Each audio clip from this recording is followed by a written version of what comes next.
Hey guys, I am here with Seltzer to talk Battleborn. We have Randy here, and wow, it's gonna be cool, transition for those dinosaurs. Pretty wild. Well, yeah. Well, you go from like an ancient history to far future. Yeah, right? Well, I guess they're like a blend of like weird future. Exactly. It's got that blend, dinosaurs. past and future, and Battleborn just has something from everywhere, right? You know, we like upturned the toy box and dumped it into the game, so we've got literally everything that you can imagine in there. So for everyone watching, can you tell us a little bit about Battleborn? Right? Yes. We did that yesterday at the Gearbox Show. We realized that all of our games start with the letter B. From Brothers in Arms, Borderlands, Battleborn, blah, blah, blah, blah, blah. So we were making up new titles, but no, Battleborn is really exciting. When we started the game, we wanted something that was like really high stakes, but could kind of hold our imaginations. And get pretty big imaginations at Gearbox, right? So we went with this idea of the last star at the end of the universe. We want to go to extreme stakes. You know, if you're like a science nerd, you know, and you really pay attention to like cosmos and things like that, they tell you that stars have a lifetime. They burn up and eventually they die out. And that one day, sometime way in the future, there won't be any stars left. You go to like this entropy state of the universe, everything's burned out and all of that. So Battleborn, we imagine that time that there's one star left. And then we imagine that maybe it wasn't like the natural heat death. Maybe there was a villain that accelerated that a little bit. So we have our great mix. We have a dramatic setting. We've got an awesome villain.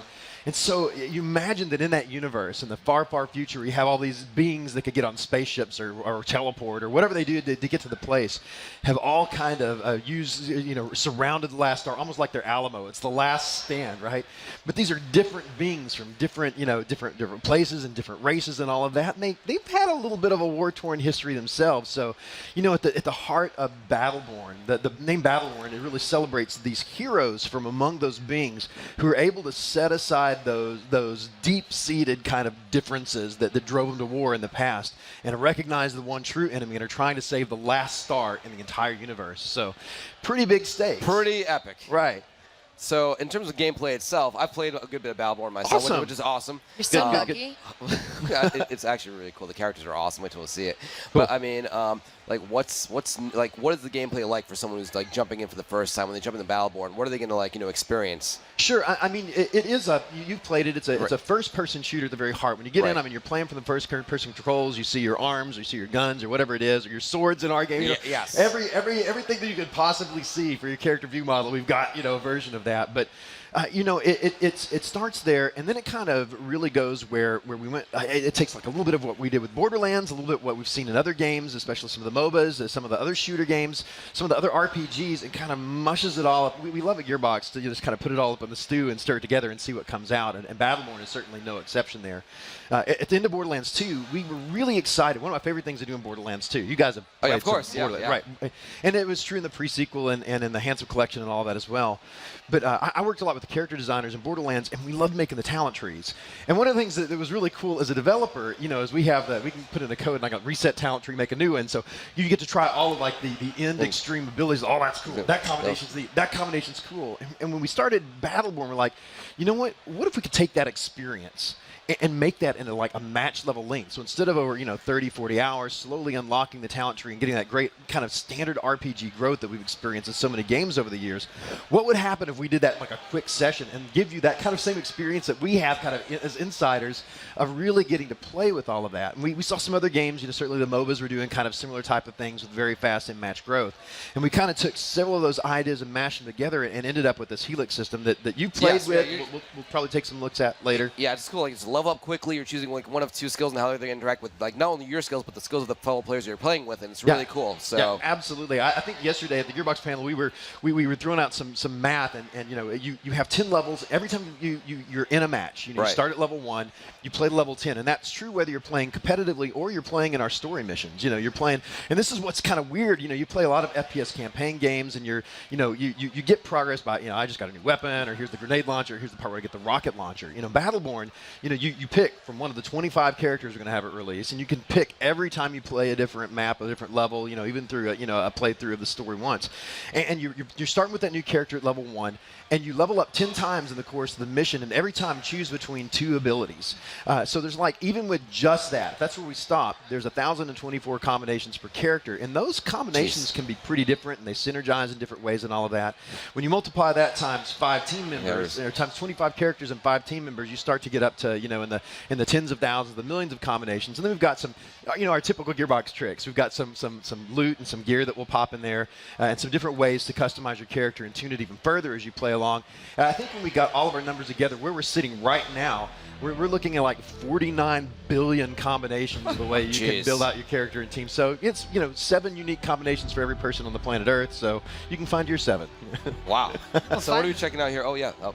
All right, cool. Now this is one of the early trailers. This is kind of a visualization. We're looking at kind of a fly through our universe and just showing you a little bit of cool galactic stuff. Is there all the stars dying? Yeah.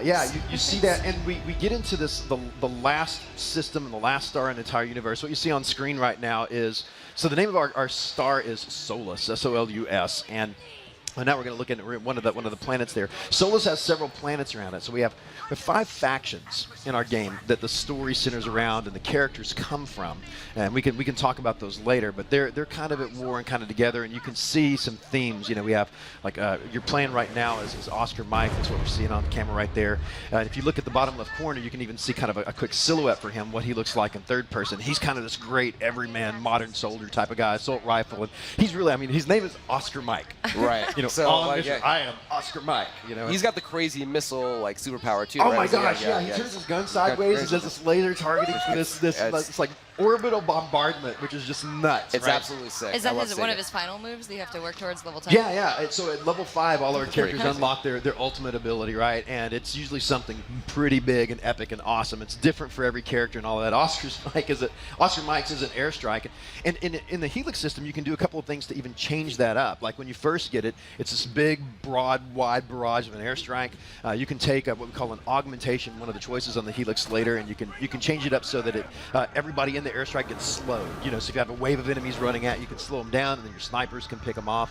And then another one, which is completely different, it turns it into like an orbital laser, and it makes it really, really, really narrow, but it increases the damage by 3 or 4 times. So if you can ever land it on an enemy, it just eviscerates them and just turns them to dust. Shot. Oh, there you go. Like from orbit, though, right?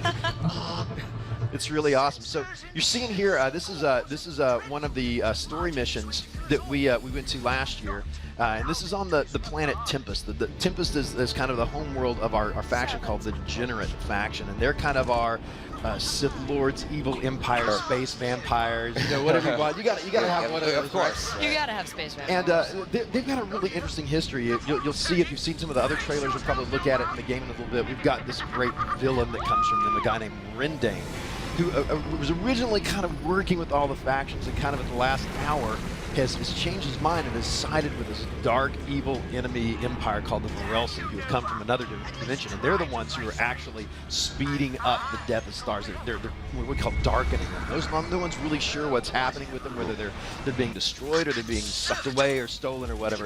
You can see, in fact, we're fighting. The character you're playing right there is not a Morelsi. This is a Rindy. This is our Chaos Witch. She's my favorite, actually. I love the 4 hands on the screen. This is so different just when you look at this game versus any other game out right now. Well, we had a challenge early on. We love first-person games, and there's something so immersive about that first-person presentation.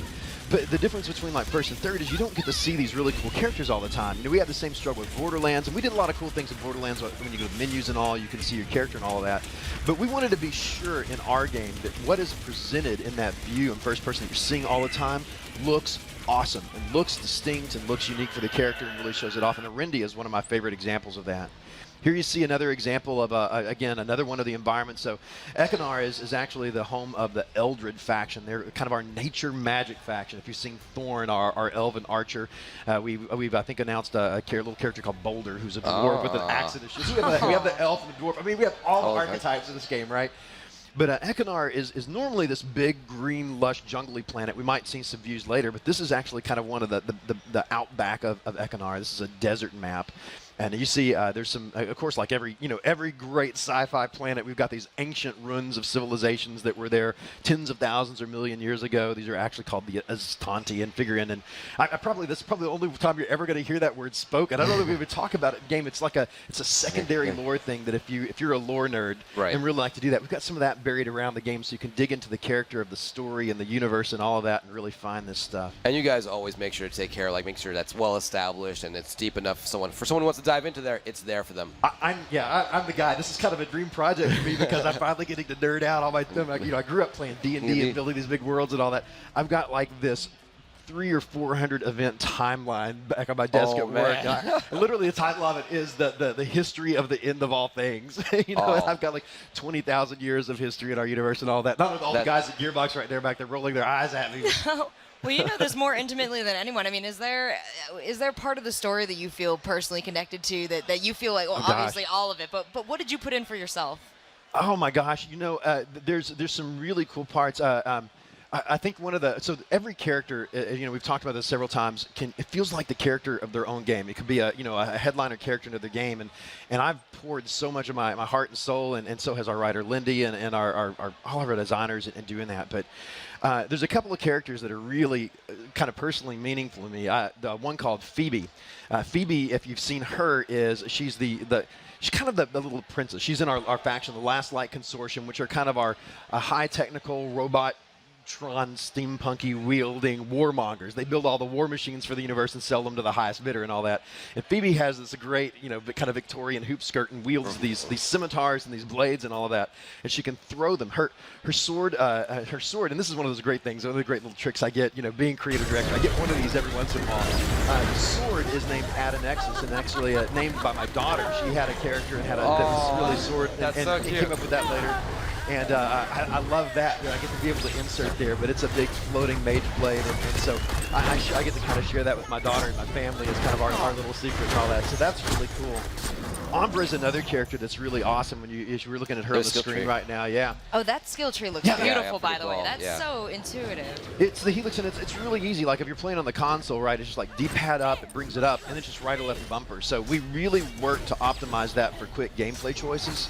It was one of the things we figured out. We actually started a lot more complex in the very early part of the project and realized when you're making a shooter game, we wanted the gameplay to be really accessible and fast. If you've got your hands on that. Right, yep. Hopefully it was a lot of fun, and it was cool just playing with the other guys and kind of running through. It's just like upgrade, fun, cool guys. And it was just like a great experience from like start to end. There was like never any point where it was like, all right, it was just like constant fun. Well, can you tell me a little bit about your inspiration? Because this is an FPS, but it looks like and kind of plays like a MOBA.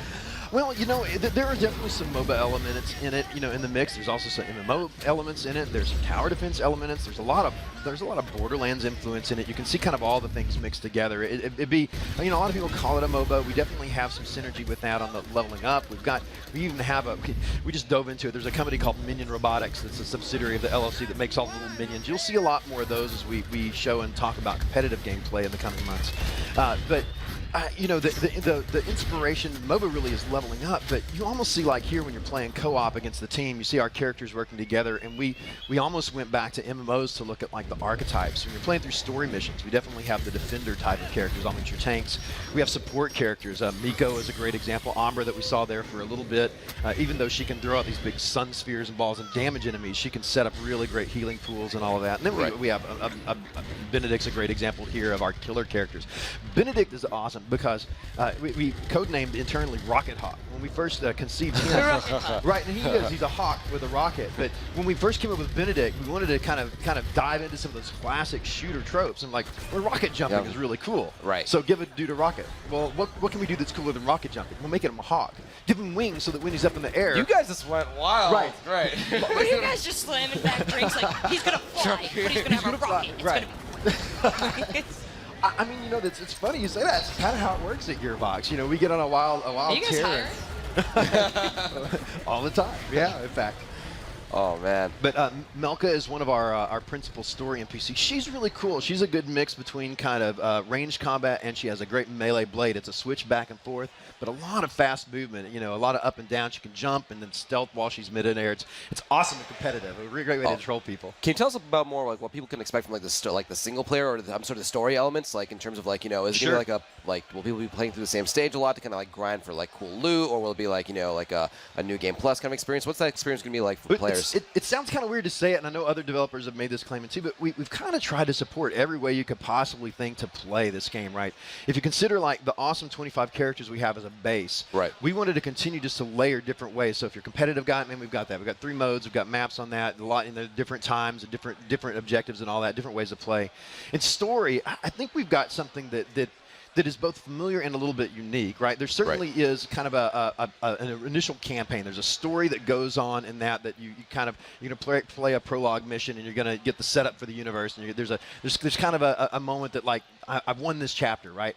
But every mission has been designed so that it's its own thing. It's almost like internally we call it almost like TV episodes, right? Interesting. So you play a mission and you can come back and play it. It's got a start, it's got a conclusion. So they're all about 30, 40 minutes thereabouts. You're playing with your, either by yourself or friends, however you want to play. You can play it all through single player if you just don't want to mess with anybody. Right. Up to 5-player co-op. In fact, if you like those games where you find a party online and you like to enter like Dungeon Finder or random matchmaking, we've got that built into the game too. So really? I'm going to play 5-player co-op. I'm going to jump in. I'm going to find my team. We're just going to make new friends online and all that. Or you can make your party beforehand. However you want to play is great. But 30 to 40 minute episodic missions. But we're doing some things in there to try to be sure that the replay is there and fun. It's going to be kind of the same story elements. Right. But we're doing some things with difficulty and the way you score. We've already seen some of the guys that have come and played the game at conventions have come and gotten like, this is my best. This is the most kills I've gotten Phoebe. I dare anybody else to get more kills with Phoebe than this and all that. So we know that that's going to be a big deal. In fact, we've even since the convention circuit this year, we've added a couple of features and scoring and stuff like that to respond to how we're seeing people play and enjoy the game. And I'm hoping we're going to get more of a chance to do that as we travel along. Very cool. Very cool. Fantastic. How about the multiplayer? I'm sorry, the competitive side. I cannot wait to get people into the competitive side of this game. When we announced the game like early last summer and had the cover with Game Informer, and those guys really helped us out there and really gave us a great first look. We talked almost exclusively about competitive at that time. They actually came in and played a mode with us. We called it Incursion Mode. We still have that. That's one of our 3 shipping modes. But we have 3 different ways to play. It's 5v5 competitive. We support matchmaking. We'll probably do some skill-based matchmaking to keep it even and fair in there. Right. But man, it is so cool to get in and play. It's objective based team. I mean, you have all the words, right? I'm ready to picture that. Great. Do you remember the Twitter post? Yeah. The Twitter post where you use like all the words to describe the game. It's weird, people laughed at him like that, but almost all those words, in fact, in that post are true. And it's hard to describe our game sometimes. In fact, we hear a lot of people talk and say, I have no idea. I read stuff or I heard you talk about it. It just sounds like you mixed everything together. And then people get their hands on like, I understand it now. I got it. It all comes together, right? Well, you guys sound really enthusiastic about competitive. Does that mean you're also thinking about possible spectator modes and smaller maybe training modes, anything like that? Absolutely. I mean, it's so hard to say intentionally, or am I going to esports game, because it really sets the bar different. I mean, at Gearbox, we really prioritize first the fun for customer, be sure that you guys are having a good time. But we have thought about competitive since the beginning, because we didn't do much competitive at all in Borderlands. You could duel and some other stuff, but it wasn't really balanced that way. It was a very different experience. And so we knew adding a competitive element to make that actually grow and have legs and for people to really enjoy it, we have to take some care with balance, and we have to look at how the characters are balanced and how they position. And man, we have flying characters and range characters and melee characters, so that's been a big chore. But I think it's working out. And I can't wait for people to get their hands on it and try it, because I really do think it's a unique experience, even among the other shooters and even the hero shooters that are coming out now. I think we've got a little different taste and a mix on that, and I think you take, just the wild creativity that we have and the dramatic art style. Scott Kester, our director's amazing. The dude is totally brilliant. Definitely shows. And but we've got 3 modes. Incursion, which is kind of a longer one. It's you're killing these big spider sentries. You've seen some levels, right. Team versus team. You've got another one that's kind of a variation on the standard capture. We call it capture mode, and you're capturing and gaining these shards, and you're building little minion stations up and doing that. And then you've got a meltdown mode, which is actually my favorite. And it's this weird mode that you play. It's totally a score-based mode, right? Right. But you're really trying to take these little minions, and shepherd them through these gates. And I don't want to spoil too much on that right now. It's amazing. It's really cool, and it's the mode that internally we played as even internal leagues at Gearbox a couple of times and tested out how it feels to do that. And it's awesome. Where do the ideas for these modes come from? I mean, who does that? It can come from anywhere at Gearbox. We really like to pride ourselves in the fact that our designers have a lot of leeway to explore and to iterate and play. So, we have a super talented team of game designers and level designers and artists. We even have some art. And it's funny. We have one guy that, in fact, that does a lot of work on Incursion Mode right now that I think started at Gearbox as an environment artist. Wow. Came over to Battleborn. He's made several of our characters. Jet Sarah's his name, and he's even now holding up the weight of a couple of modes. So we have some guys who are like, I'm interested in this, and I'm going to do it, and they do it, and if they do great at it, we like to throw a lot of stuff at the wall and see what sticks. Right. And that's been a lot of the iterative development for Battleborn, finding what we think is the most fun and what we think that the audience and our great fans will think are really, really fun too. So a lot of awesome stuff. Truly a team effort, like in every respect. It sounds like everyone can like put like no matter what their role, they can contribute to how this game kind of like how it like shapes. Yeah, absolutely. We love to hire creative, inspired people and then give them enough rope to hang themselves. No, honestly, enough rope. I'll stop with the rope analogy now because that's not going anywhere. Keep it going. You already talked about how fun it is there, and it really comes across in the games that you guys make. I mean, it's not just a game. Like, a lot of times I sit down, especially for competitive games, and like, I gotta grind, I gotta learn, I gotta study, and this just looks really fun. It's very approachable, and that was something that was really important to us. We were actually, the early Battleborn was a lot more of what you're talking about. It's esoteric and it's weird, and I think we've just continued to simplify and simplify and simplify without hopefully losing some of that cool customization and depth that we've talked about. This character seems insane though. The robotic arms. Like now, REYNA, it's not quite robotic. She's got almost like a Nintendo Power Glove on her left hand. Right. She's the commander of our rogue faction and is honestly internally one of the favorite support characters we have right now. She's not a healer, she's a shielder, but she's also a debuffer. Like, you can see her occasionally. You'll watch her. She can mark an enemy, and it debuffs them so that they take more damage from any source. And then she has this great quick over shield and this big bubble shield. I honestly think that when we get into competitive for this game, that every competitive team that is really wanting to compete in Battleborn is going to have an anchor REYNA player, because she's amazing. Oh wow, she's already kind of been pinned as like an essential. That's awesome. She's right now, my tier 1. There we go. We'll engage that debate really soon with everybody. Well, this is coming out early 2016. Are you guys going to do like a big a launch tournament? Tournament, we'll see. I would love to. We would definitely love to explore tournament support very, very soon and all of that. We want to see. I hope people like this game as much as we play it internally at Gearbox still every day. But yeah, February 9th is the release date. We are trucking toward that date right now. I probably shouldn't even be here because we've got a huge team back at the office that really are spending long hours and all the blood, sweat, and tears right now to make this game great for our fans. I bet. Wow. So Randy, man, this thing seems incredible, and just like you can tell with the passion that you guys are putting into it. Well, you talked to Randy Pitchford a few weeks ago, and you saw he's also he and I are both kind of woo. I just imagine the entire team is just you guys. Everyone has like the same energy. We gotta separate the Randys. Yeah. Oh yeah, you should never interview. I mean, it's probably bad. It would explode or something. Fry your equipment. But do you personally have like a favorite character, or was that her? Oh man, you're asking me to pick between my children. I mean, your children are right there. I think. Can you choose right now a favorite? Phoebe's awesome, but honestly, if I have a go-to of the ones we've announced, my favorite character is actually one that we haven't talked about yet right now. But we'll talk about that soon. But I'll put that teaser out there. Is that beyond the 25 that are coming out? No, she's in the 25. But we've only talked about like 11 or 12 of the 25. So she's in that back half that we're gonna announce at some point. But are you guys gonna conquer the rest of those characters by February 6th? That seems absolutely insane to me. Just 'cause if it was just like home characters, but every character is just like this entire fully fleshed out We've got some plans, and you're going to see us continue to pick up the pace in what we reveal about the game coming up to we got a lot of characters to cover, but out of the ones we've got right now, Arendi, we talked about her earlier, the forearm Chaos, which I'm such an irresponsible competitive player. I like to run in and blow up whatever my team's doing. I just hope the healer's back there doing something right. So she's really my go-to right now. Oh yeah, she's my favorite too. Just love that. Yeah.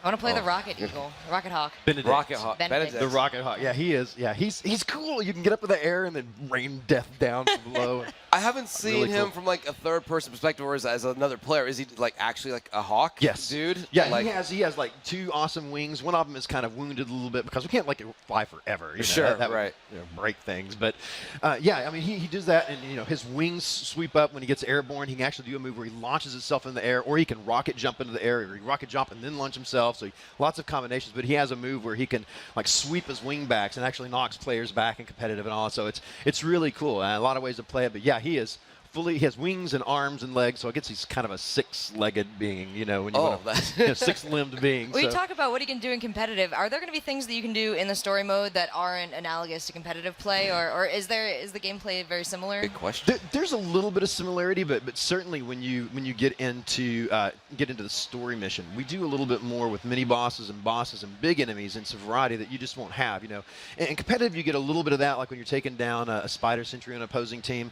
But we've got some bigger threats than that. And hopefully once we get into the higher difficulty tiers of that, there'll be some really good challenge. I think when you start to play our game on our advanced or our hard modes, you're really going to have to pick your team carefully. You're going to have to think about that. Again, we're just starting to tease the gear system that we have in. It's a loot-based system. It's procedural. You can get all this gear. We've got some. You talk about differences. We have some right now. Some story mission specific gear, so we can do crazier things there than we competitive. We want to keep balanced. Story mission, we're kind of embracing a little bit more of what we did with Borderlands to be sure that we're really finding the fun while keeping kind of that I'm testing myself against someone else. I scored more than you. I did better than you. So does the gear carry over to the competitive at all?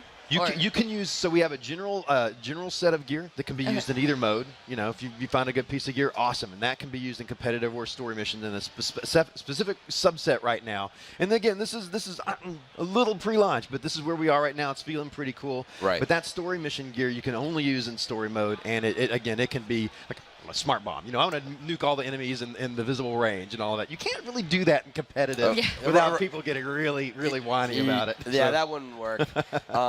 How much flexibility are you guys playing in terms of like aesthetically, like, you know, for characters in like competitive, like, you know, like different skins or different, like, you know, hairstyles or whatever, like? Right now, we're definitely supporting two big kind of buckets of customization right now on aesthetics. We're certainly doing the skin thing. We did it in Borderlands. We're going to do the similar thing here. We've got some plans to do, you know, some cool ones even further on. We'll see how far we can get by release. But we also do the taunts, the little animations. You've seen a couple of them, like if you've seen the clip of like Wrath, our Jennerit swordsman, who like licks his sword. He's got and they have different other places. Like one of his things he says is he licks the sword and the sword is mine now. Oh man. But it is a bad idea, you know, and it's like that. So. Tongue regrets it later. Right. So we definitely have that way. We think we've got that a pretty good solution for that in competitive right now. We do some things with your outlining and stuff if you've seen in other games and all that to be sure you know who the enemy team is, while still letting you express yourself. But we plan on doing some support for the game post-launch to be sure that all those decisions play out and are cool. And you know, if we have to make some changes, we have the ability to do that some. So we're definitely going to watch that community close and want to support it. And I've got a lot of love for online games community, so it should be really cool. I can't wait for that part of the ride. Oh no, I bet just seeing that like feedback from the community just must be like the most like, you know, satisfying thing, we're right? Just so little right now, you know. And I love talking to the guys like you that have played at a convention and hearing about it and like, oh, it was so cool. This is great. This was not so great. And I'm like, I can fix that, you know. Wow. So cool. For the people who are here at the event who are going to have a hands-on time with it, and for some of the people who already have, where can they interact with you and give you this feedback? Cool. I'm really today at PAX today, tomorrow I'll be hanging around the Battleborn booth over on the hall. It's hard to miss. We've got Montana, our big guy, and we have like I think it's a 20-foot tall statue of Montana. It's really hard to miss it over there. By the way, your cosplayers are phenomenal. I know. They're so talented. It's so surreal, but they are amazing. It's been great. I've gotten pictures with all of them. They all look at me like, why are you touching me? You know? You're like, I created you. I remember when you didn't have a name. Yeah, that's right. You're my creation. Oh, that's great. But I'll be over there hanging out. Come say hi. You know, pat me on the back or punch me in the face, whatever you need to do. Let's talk about Battleborn. How about for the folks at home who aren't here? Like, where can they go to find out more about Battleborn? Sure, we've got several different things. We certainly have there's a at Battleborn Twitter account. We certainly have a Twitch page for Battleborn that you can see these and some other things that we've done on there. So thank you guys for being awesome with us, partnering to help the game being good. We have a Battleborn Facebook page, and you can post questions and stuff in the comment stream there. And then at Gearbox, we have Gearbox Battleborn forums, and I hang out on our forums where I'm an old school dude, and I hang out in forums. I'm not quite hip with the kids, you know, whatever. But that's a place I've enjoyed getting to know. We've got some a really great starting community there, and they come and ask questions, and I answer everything that I can before the marketing ninjas descend and stab me through the chest. Not supposed to say that. Right. Well, but that's awesome. Randy, thank you so much. I think my pleasure. Thank you guys. Yeah, Seltzer and I had a great time, like, you know, learning more about the game, and I'm so excited. I can't wait to hear more about the competitive side, especially that new mode that you mentioned with, like, you know, like kind of like hurting the meltdown. Yeah, Watch meltdown. It's gonna be great. It's gonna be great. All right, awesome. Thank you, Randy. Awesome. And all right, guys, sit tight. We'll be right back with some more PAX Live.